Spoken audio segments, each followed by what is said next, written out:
Bonsoir à toutes et à tous, bienvenue dans 85 Chrono, l'émission du jeudi. Pendant toute cette émission, on va vous présenter les principaux rendez-vous sportifs du week-end en Vendée, ou plutôt Alexandre Lenaour va vous présenter ces événements. Bonsoir Alexandre. Bonsoir Aurélien. On va parler course à pied, on va parler trail avec notre chroniqueur Johan Jadot. Bonsoir Johan. Salut Aurélien. Et avec nos trois invités, avec notamment deux membres des runners de la digue, avec le président Richard de Belloir. Bonsoir. Bonsoir Aurélien. Et Christophe Bellamy, responsable de la sécurité. Bonsoir. Bonsoir Aurélien. Vous organisez le trail de Nantes à Montaigu, la 6e édition, ce samedi. Et en face de vous, il y a les deux speakers de cette 6e édition. Donc avec notre ami Johan Jadot et avec Ludovic Collet, la voix du trail en France. Bonsoir Ludovic. Salut. Donc pour la première fois, vous allez animer une course en Vendée. Oui, exactement. Première en trail en tout cas. Donc 6e édition avec 3 épreuves au programme. Trail de la Maine, 22 km. Trail de la Digue, 53 km. Et l'Ultra Castle Tour, 103 km. Départ à 4h du matin pour cette Ultra Castle Tour. Deuxième fois que c'est cette Ultra qui est organisée. Richard de Belloir, comment se présente tout simplement cette 6e édition ? Plutôt pas mal, on a deux belles surprises cette année, deux améliorations. Donc le départ du trail de la Digue qui se fera au niveau des machines de Lille. Une première. Avec une animation autour de l'éléphant, qui est vraiment la chose star des machines de Lille. Et puis bien sûr la venue de Ludo, qui nous fait le plaisir de venir co-animer avec Yo, qui est là depuis la première saison. Donc c'est top. Alors justement, Johan, peut-être vous laisser présenter votre acolyte très connu dans le monde du trail. Et si l'émission dure 1 heure, je vais vous le présenter. Non, Ludo, forcément, je pense que tous ceux qui sont dans le monde de la course à pied, du trail, connaissent Ludo, qui est l'animateur phare de l'UTMB, qui est là d'ailleurs depuis le début, l'Ultra Trail du Mont Blanc, mais pas que, la voix de la Diagonale des Fous, la voix jadis des Templiers, la voix de tellement de trails que c'est un incontournable, et il continue d'ailleurs à être un incontournable ici et ailleurs d'ailleurs, parce qu'il revient tout juste du Canada. Ouais, j'aime. C'est vrai que j'ai déjà vécu ces 20 dernières années énormément de trails partout et j'aime continuer à découvrir. Et c'est pour ça aussi que j'ai accepté de rejoindre l'équipe, parce que on apprend toujours à se déplacer sur tout le territoire français, et c'est pour ça que j'ai hâte de découvrir l'événement ce week-end, découvrir un peu l'ambiance. Et puis partager avec Spikio, c'est du bonheur. Je suis sur une autoroute, c'est facile. Alors, sur le papier, parce que j'imagine que vous avez regardé un petit peu à quoi ressemblait ce trail de Nantes à Montaigu, qu'est-ce que vous en pensez ? On est sur des formats où moi j'ai moins l'habitude. Il y a un dénivelé plutôt faible, et donc du coup c'est des courses où moi je vais découvrir des garçons qui savent vraiment courir. Et c'est vrai que depuis 20 ans, j'arrête pas de dire que ce soit les Vendéens, les Bretons, ont toujours été présents sur les podiums dès le début, dès le début de l'ultra, malgré que ce soit les pays plats, parce qu'ils savent courir. Il y a une vraie connaissance du cross, de la course sur route, et après il y a à travailler en sentier, mais le travail en sentier il est pas forcément compliqué quand on a la base et qu'on a le pied.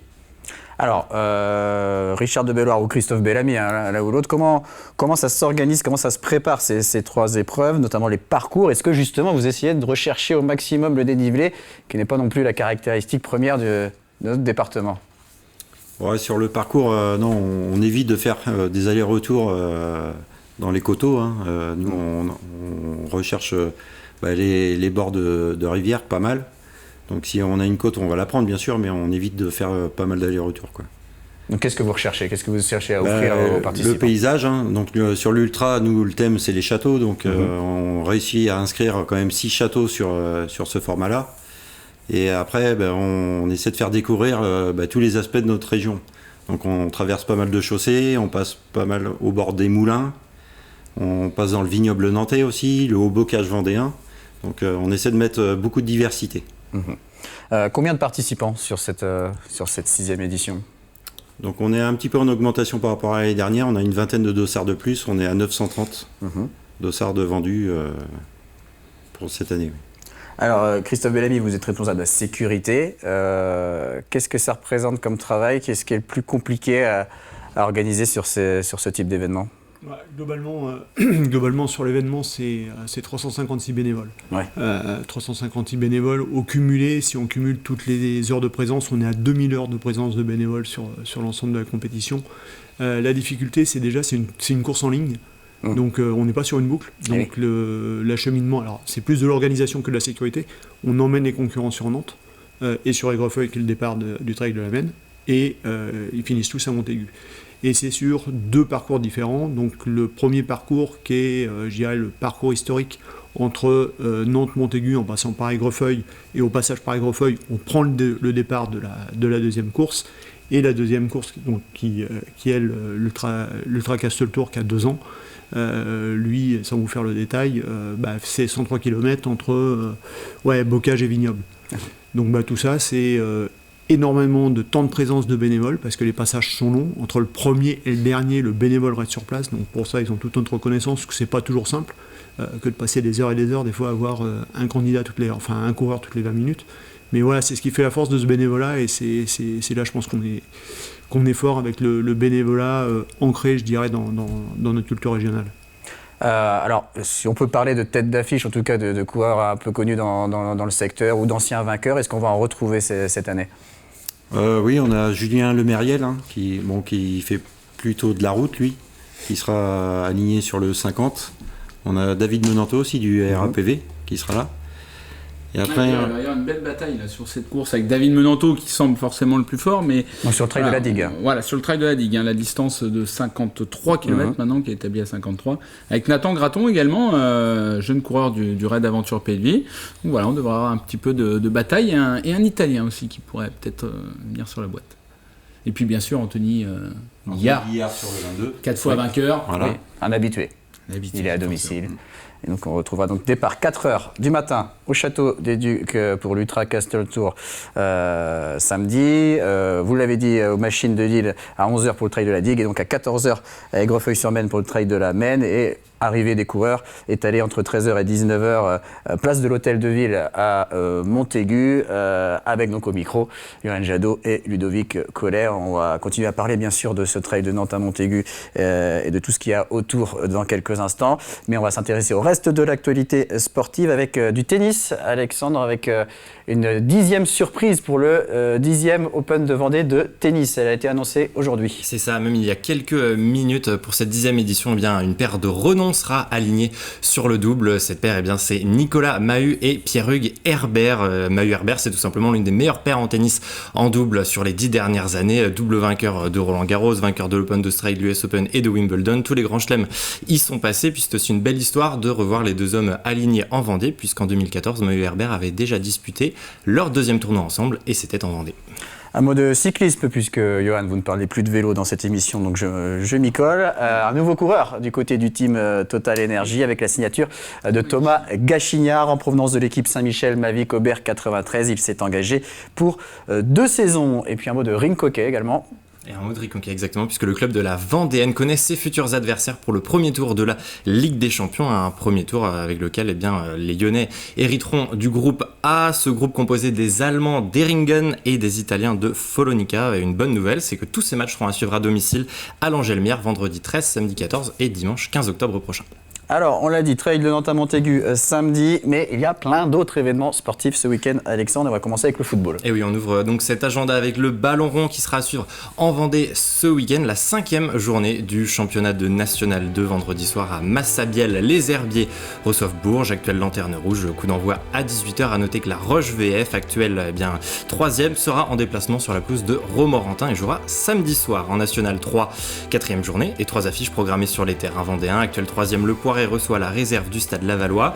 De leur côté, la Châtaigneraie et les Sables FCOC, toujours en quête d'une victoire, accueilleront respectivement Choret et Saint-Nazaire. Tous ces matchs lancés samedi à 18h. À l'extérieur, Chaland jouera l'équipe 2 du FC Nantes. Fontenay ira à Niort. Et puis en football, toujours en Division 3, la Roche-ES reçoit pour la première fois à domicile cette saison. Pour cette 2e journée, les Ornésiennes seront opposées au CA Paris 14. Début de la rencontre à 15h dimanche au stade de Saint-André d'Ornay. En basket, ce week-end marque l'ouverture de plusieurs championnats. Lancement de la LFB l'UTFB notamment. Samedi soir aux Oudéry, La Roche-Vendée Basket ouvre sa saison avec un gros morceau, ni plus ni moins que les championnes de France en titre de Lyon Asvel à suivre dès 20h aux Oudéry. Chez les garçons, vendredi soir marque cette fois l'inauguration de la saison en National 1 masculine, réception de Tours pour les Sables Vendée Basket à 20h, salle beau séjour. De son côté, le Vendée Chaland Basket ira défier les nordistes de Loun-Plage.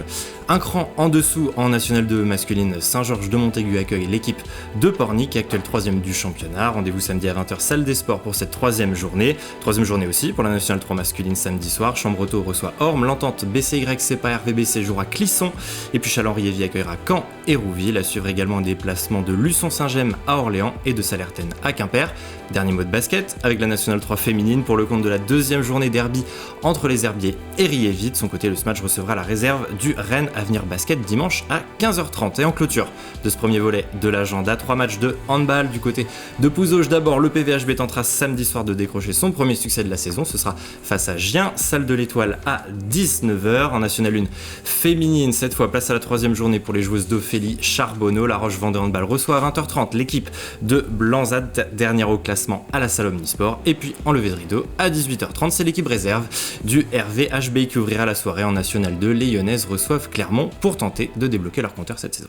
Merci Alexandre. D'autres rendez-vous à venir en fin d'émission, mais on va se tourner vers Johan maintenant pour s'intéresser. Il est fort.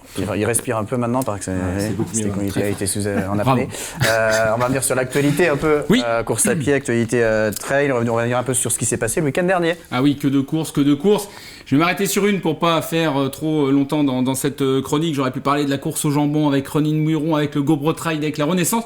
Je voulais m'arrêter, faire une petite dédicace, un petit clin d'œil à nos amis de Roche-Trojoux, les courses dans l'Antimoine. C'était la 30e édition, avec une orgie de soupe à l'ortie, comme de tradition là-bas depuis 30 années. Et regardez, Clément Orso, passé Orso Pro, vous vous souvenez? Et oui, l'ancien coureur cycliste. Ancien coureur cycliste, qui s'est mis au trail et qui remporte la course du côté de Roche-Trojoux.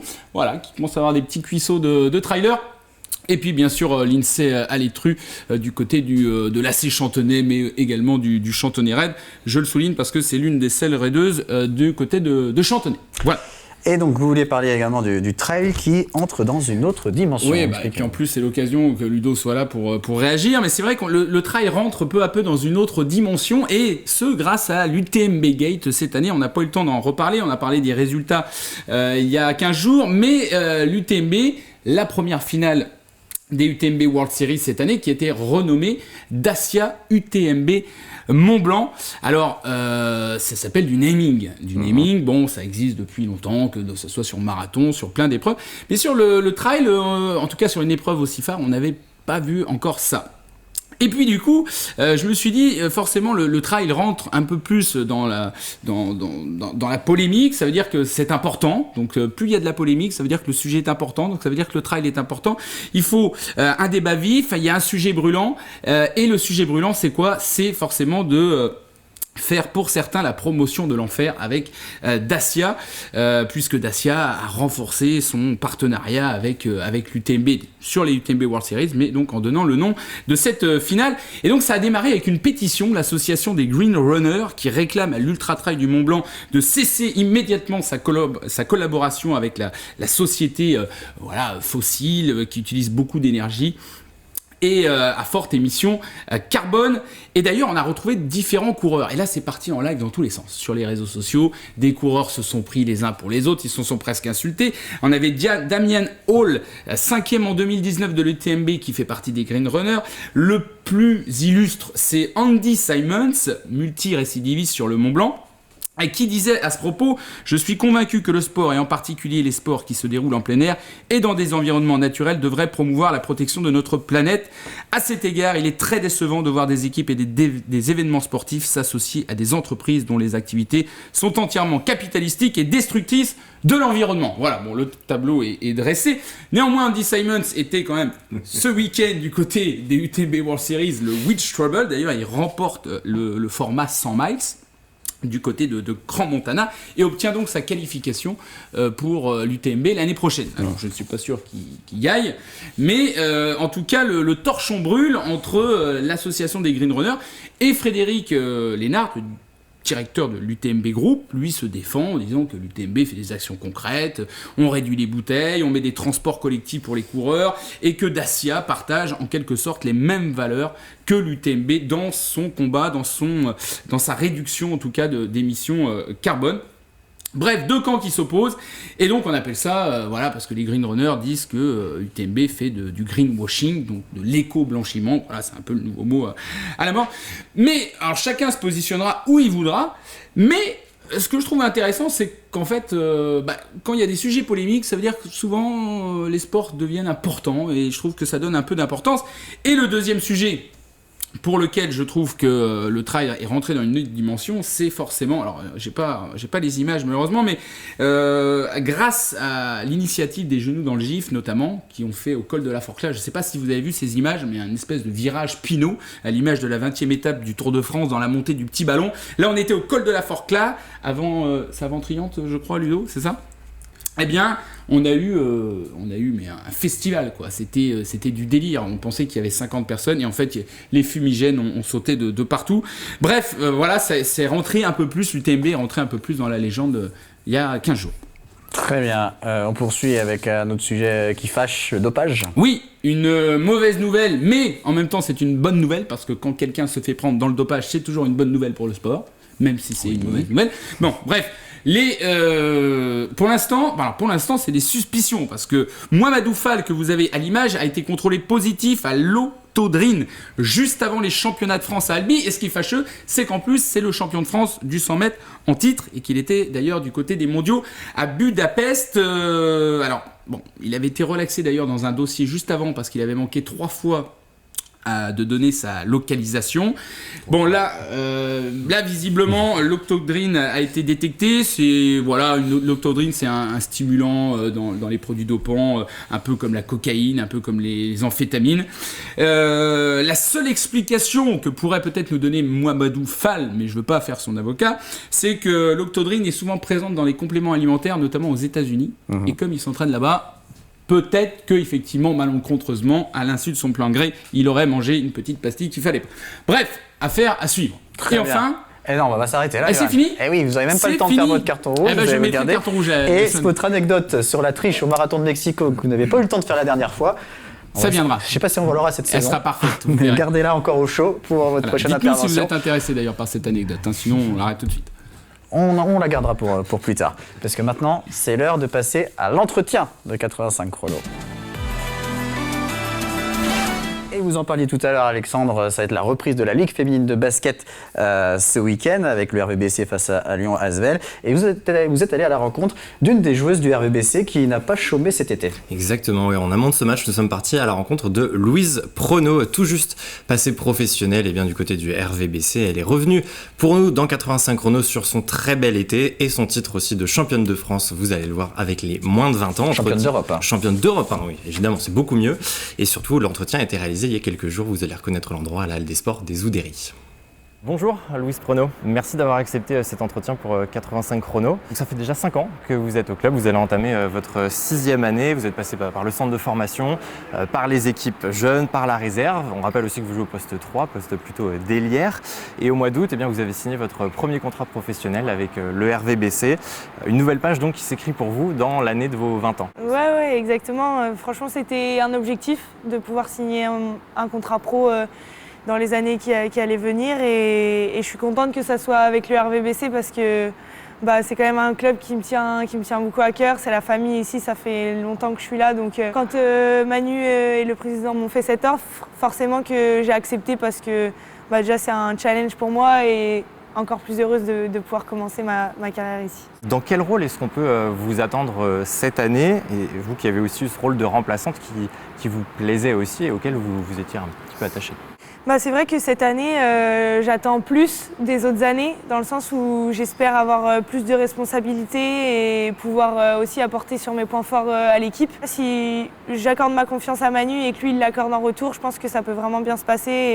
Et je travaille dur pour pouvoir progresser et pouvoir donner le meilleur de moi-même sur le terrain. Donc voilà, sur ça, j'espère pouvoir avoir plus de temps de jeu cette année en tout cas. L'été aussi a été marquant pour vous, cet été 2023 sur le plan sportif, puisque du 26 juillet au 6 août, Vous avez remporté, c'était le championnat d'Europe des moins de 20 ans avec l'équipe de France. Félicitations pour ce titre. Racontez-nous peut-être comment ça s'est passé cette semaine avec l'équipe de France et puis surtout ce beau succès aussi en finale face à la Lettonie. J'ai pas beaucoup de mots pour décrire tout ça parce que c'était vraiment une expérience incroyable. Au-delà de ça, on a vécu une semaine pleine dans la compétition, mais avant, il y a eu toute la préparation, il y a eu 1 mois et demi, on a été H24 ensemble et franchement, ça a créé vraiment beaucoup de liens. Et je pense que dans les moments durs, comme je me rappelle le match contre l'Italie où on gagne après prolongation d'1 point et en fait, on est vraiment restés soudés et je pense que c'est ça qui fait qu'on arrive à être championne d'Europe au bout. C'est un rêve qui se réalise forcément quand on est petite, on se dit bon, l'équipe de France, c'est quelque chose qu'on a envie. Donc quand on y est, on a encore plus envie de gagner et le fait d'être championne d'Europe, on le sait, ça n'arrive pas tous les jours. Franchement, j'ai pas de mots, c'était juste incroyable. Vous partagez aussi ce titre avec Quentin Boulet, qui est le nouvel assistant coach du RVBC pour cette saison, qui succède à Valentin Garraud.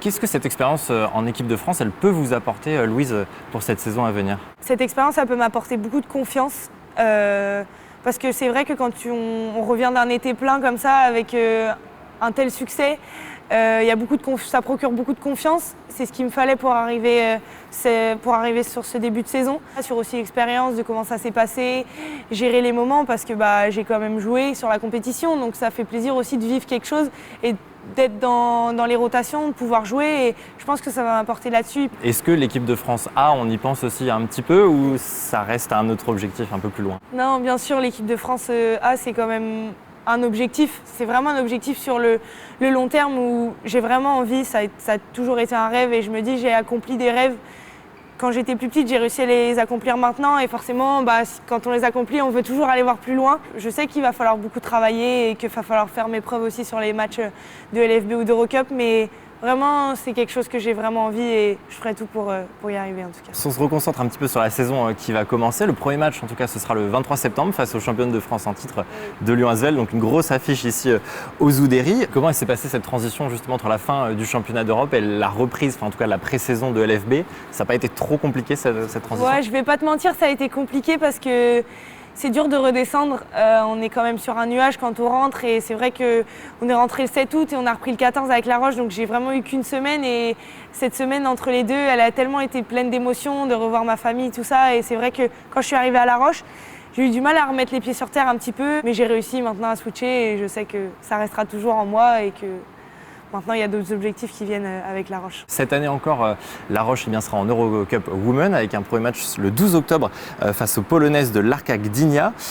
Quel objectif est-ce que vous vous fixez, vous, peut-être dans cette compétition et puis aussi pendant la saison régulière? Est-ce qu'il y a un objectif à atteindre? L'Eurocup, c'est un bonus pour nous, c'est un plus. On va vraiment prendre ça pour pouvoir essayer de travailler, de jouer ensemble et tout ça, mais c'est vraiment sur le plan LFB où on va vraiment mettre un focus. On aimerait vraiment bien mettre les 4 équipes derrière nous pour pouvoir assurer les playoffs. Moi, j'ai vraiment envie de jouer parce que c'est quand même énorme de pouvoir jouer la Coupe d'Europe et puis je vais pouvoir avoir plus de responsabilités aussi et je pense que ça va être vraiment intéressant pour nous de pouvoir la jouer, mais on va vraiment mettre le focus sur la LFB en tout cas. On l'a dit en début de cet entretien, donc un premier contrat professionnel qui va s'échelonner jusqu'à 2026, c'est-à-dire 3 saisons. Est-ce que vous avez peut-être déjà des ambitions pour ces 3 saisons à venir et est-ce qu'on pense aussi déjà à l'après 2026? J'aimerais vraiment devenir un pilier de cette équipe.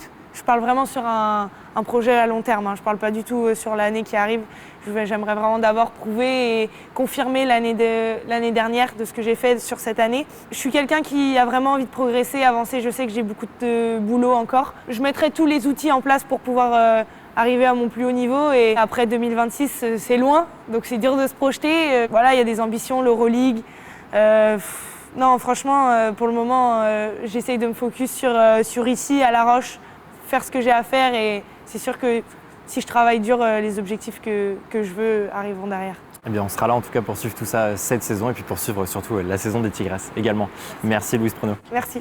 Voilà, Louise Prenot qui avec le RVBC reprendra la saison de Ligue féminine ce week-end face à Lyon Asvel. On y reviendra bien sûr lundi dans le Journal des Sports et dans 85 chrono. Mais on va reparler de ce trail de Nantes à Montaigu samedi avec les 3 courses 22, 53 et 103 km. Et donc on le disait, le duo de speakers Johan Jadot, Spikio et Ludovic Collet. Richard de Belloir, Christophe Bellamy. En quoi c'est important d'avoir des bons speakers sur des épreuves de trail? Quelle est l'importance du speaker dans ces événements? Bah, ça fait toute la diff sur l'animation. Ça faisait 2 ans qu'on recherchait un deuxième speaker pour qu'il soit au niveau avec Yo. Et donc on voit tout de suite que ça fait vraiment la différence en termes d'animation, en termes de motivation de coureurs sur la zone de départ. Voilà, c'est vraiment franchement top. Et c'est ce qui met vraiment en avant la course, quoi. Ludovic Collet, c'est quoi les clés, pas les secrets, mais vraiment, qu'est-ce qui fait un bon speaker? Un bon speaker, pour moi, c'est un bon passeur d'émotions.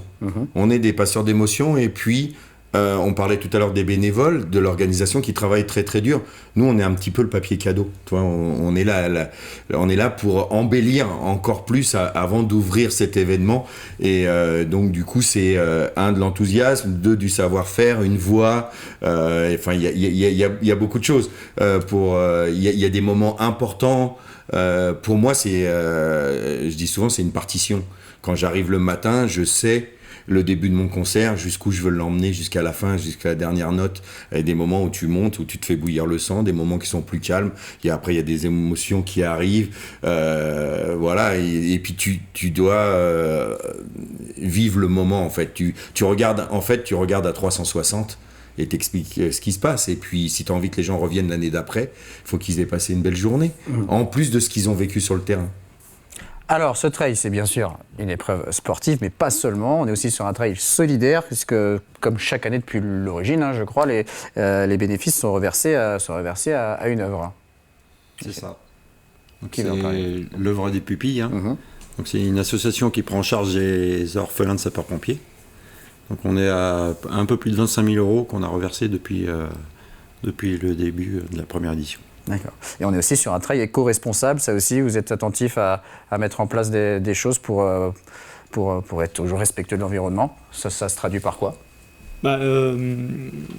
Déjà, alors tout ce qui était ravitaillement avec toutes les bouteilles d'eau, on a supprimé tout ce qui était contenant plastique pour rester sur de la bouteille d'eau réutilisable.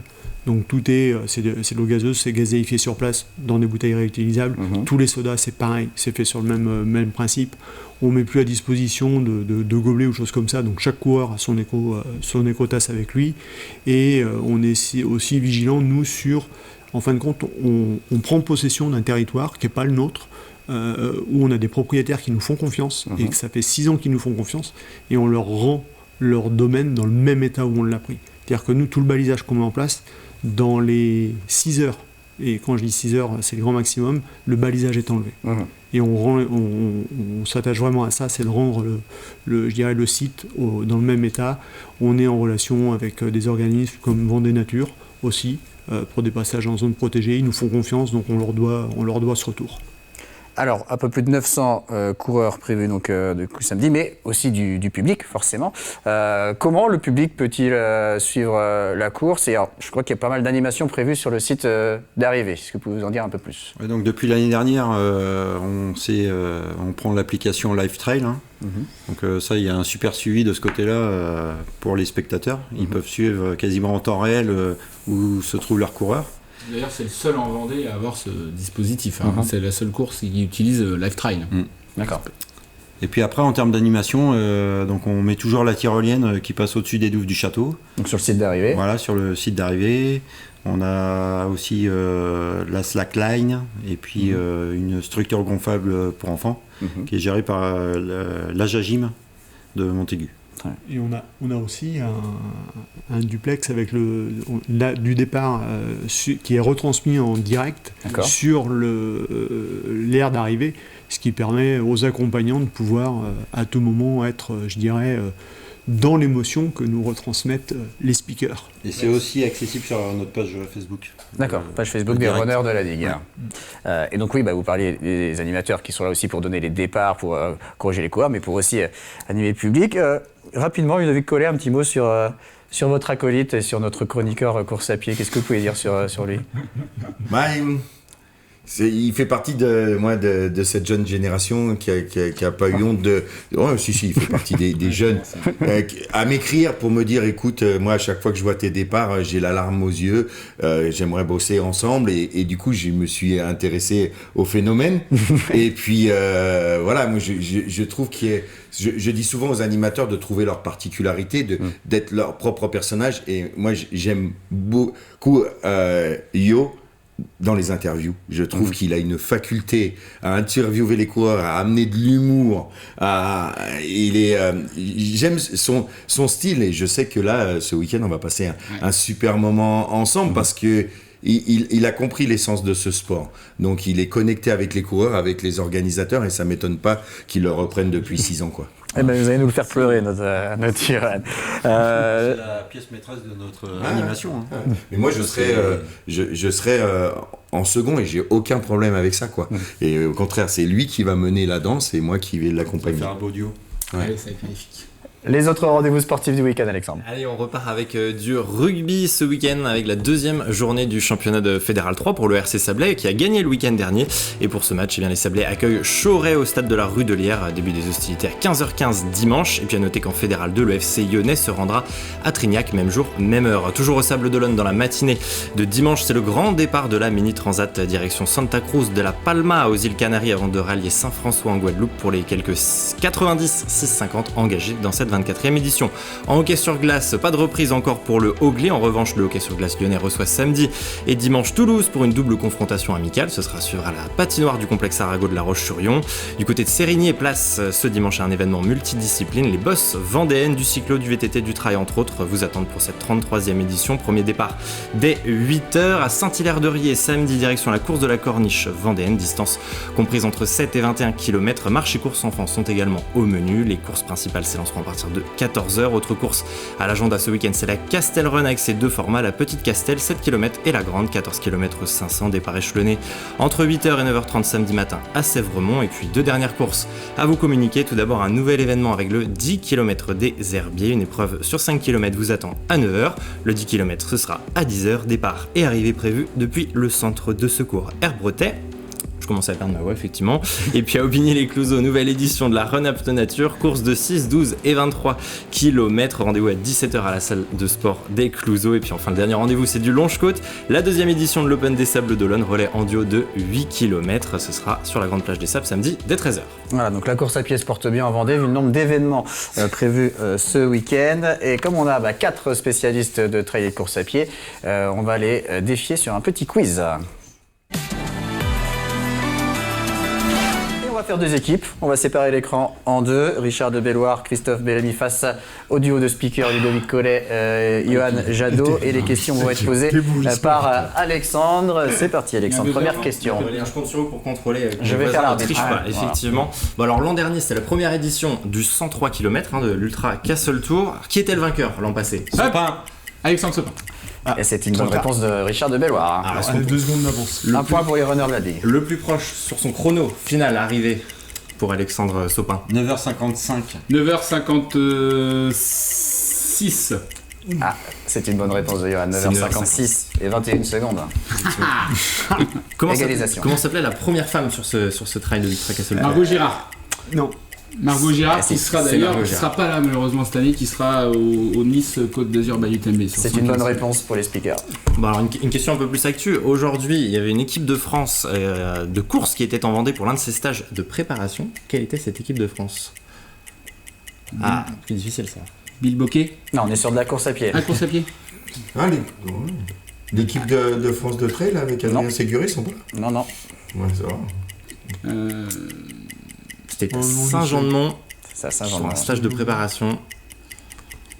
Bon, tant pis, hein. Voilà, tant la pis, bonne réponse. c'était l'équipe de France de semi-marathon qui était aujourd'hui en Comme Vendée. l'année dernière. De Ouais. passage, toujours sur du semi-marathon, est-ce qu'on a le temps encore pour une Allez, question? une dernière question. Allez, qui a remporté la dernière édition du semi-marathon des Sables d'Olonne le 28 mai dernier? Oui, j'y étais en plus. Mais oui. Allez, 5 secondes. Après, on va devoir rendre l'antenne. Ma mémoire me fait défaut. Non, c'est pas l'Algérien, c'était C'est mort. Abida et Zamzami. Abida et Zamzami, effectivement. Mais c'est Et tout de même une victoire. J'en profite, Aurélien, parce qu'on Rapidement. parlait des semi-marathons et le retour de Agathe Violo ce week-end sur les France de semi-marathon du côté de Montbéliard-Belfort. Eh bien, on suivra À suivre. ça. En tout Pour le cas, c'est une podium. victoire des speakers. Hein. 2 bonnes réponses à une. Merci beaucoup. Ok. En tout cas, Grâce à plein de bonnes choses pour cette 6e édition qui s'annonce très belle encore une fois. Merci beaucoup. Bon courage aux speakers également pour ce week-end. Merci Alexandre. On vous retrouve dès lundi matin dans la matinale pour le journal des sports. Merci à vous de nous avoir suivis et très bonne fin de semaine à tous.